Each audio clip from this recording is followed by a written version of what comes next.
আসসালামু আলাইকুম এভরিওয়ান, আমি আবার আপনাদের সামনে হাজির হয়ে গেলাম এই লোভনীয় খুব মজাদার সুস্বাদু গলদা চিংড়ি মাছের একটি রেসিপি নিয়ে। আর এই রেসিপির জন্য প্রথমেই আমি এখানে নিয়ে নিয়েছি 500 গ্রাম গলদা চিংড়ি। আর এই চিংড়ি মাছগুলোকে আমি কেটে ধুয়ে পরিষ্কার করে নুন হলুদ মাখিয়ে নিয়েছি। দেখুন মাছগুলো সাইজ কত বড় মাছ, দেখতে কত সুন্দর। মাছগুলোকে আমি সুন্দর করে নুন হলুদ মাখিয়ে নিয়েছি। এবার এই মাছগুলোকে আমি কড়া করে ভেজে নেব। তো প্রথমেই আমি কড়াইতে দিয়ে দিচ্ছি তেলটা গরম করে নিয়েছি। এবার আমি এই তেলের ভিতরে মাছগুলোকে সুন্দর করে দিয়ে দেবো। তো দেখেন মাছগুলোকে আমি একে একে সুন্দর করে দিয়ে দিচ্ছি। তো এই চিংড়ি মাছের মালাইকারিটা খেতে কিন্তু অনেক সুস্বাদু এবং অনেক মজা। আর যদি নারকেলের দুধ দেওয়া যায় তাহলেও কথাই না। এবার আমি মাছটাকে উল্টে দেবো। তো দেখেন মাছটাকে উল্টে দিচ্ছি। মাছটার পিসটা কিন্তু সুন্দরভাবে কড়া করে ভাজা গেছে। তো আমি একে একে মাছটাকে উল্টে দিলাম।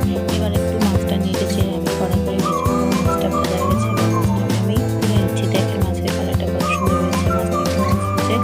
ভাজা হয়ে গেছে। তো একে একে মাছগুলোকে আমি তুলে নিচ্ছি। এবার আমি কড়াইটা পরিষ্কার করে নিয়েছি। এবার আমি কড়াইতে দিয়ে দেবো একটু তেল দিয়ে দেবো। পেঁয়াজ কুচি দিয়ে আমি পেঁয়াজটাকে ভালো করে নেড়ে চেড়ে একটু বাদামি করে ভেজে নেবো। তো দেখেন আমি পেঁয়াজটাকে সুন্দর করে বাদামি করে একটু ভেজে নিলাম। এবার এর ভিতরে আমি দিয়ে দেবো এলাচ আর তেজপাতা দিয়ে আবারও পেঁয়াজটাকে একটু নেড়ে চেড়ে ভেজে নেব। আমার ভাজা হয়ে গেছে। এবার আমি এর ভিতরে দিয়ে দেবো বেটে রাখা আদা আর রসুন বাটা। তো আমি আদা আর রসুন বাটাটা দিয়ে আবারও মশলাটাকে ভালো করে নেড়ে চেড়ে একটু ভেজে নিচ্ছি। এবার দিয়ে দেবো মরিচের গুঁড়া দিয়ে মশলাটাকে আবার একটু নেড়ে চেড়ে দিয়ে দেবো স্বাদ হলুদের গুঁড়া দিয়ে মশলাটাকে আবারও নেড়ে চেড়ে সুন্দর করে কড়া করে ভেজে নেব। আমি একটা কথায় বারবার বলি, আপনি মশলাটা যত ভালো করে কষাতে পারবেন তরকারিটা খেতে কিন্তু তত বেশি ভালো হবে। এবার আমি এর ভিতরে দিয়ে দেবো জিরা বাটা দিয়ে মশলাটাকে আবার একটু নেড়ে চেড়ে কষিয়ে নেব। এবার এর ভিতরে দিয়ে দেবো পরিমাণে পানি মশলাটা কষিয়ে নেওয়ার জন্য।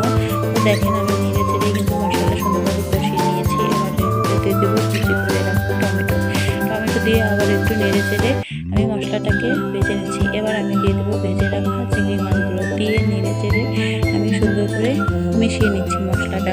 তো দেখেন আমি সুন্দর করে নেড়ে চেড়ে মিশানো হয়ে গেছে। এবার আমি এর ভিতরে দিয়ে দেবো পানি দিয়ে মশলাটা আবারও সুন্দর করে মাছের সাথে মিশিয়ে দেবো। দেখেন আমি সুন্দর করে নেড়ে চেড়ে মশলাটা মিশিয়ে দিলাম। এবার একটা ঢাকনা দিয়ে আমি এটাকে ঢেকে দেবো। ফিরে আসলাম কিছুক্ষণ পর। দেখেন আমার তরকারিটা কিন্তু প্রায় হয়ে গেছে। এবার আমি এটাকে একটু নেড়ে চেড়ে নিচ্ছি। এবার এর ভিতরে দিয়ে দেবো কুচি করে রাখা ধনিয়া পাতা উপর দিয়ে ছিটিয়ে দিলাম। দিয়ে হালকা করে আবার একটু এটাকে নেড়ে দেবো। দেখেন আবারও আমি এটাকে সুন্দর করে একটু নেড়ে দিলাম। এবার আমি ঢাকনা দিয়ে ঢেকে রাখবো। তো আমি কিন্তু এখানে আর জাল দেবো না। ফিরে আসলাম আমার চিংড়ি মাছের তরকারি একদম রেডি হয়ে গেছে। একটা কালার চিংড়ি মাছের কালারটা কত সুন্দর লাগছে। এটা আমার তৈরি হয়ে গেছে গরম গরম গলদা চিংড়ি রেসিপি।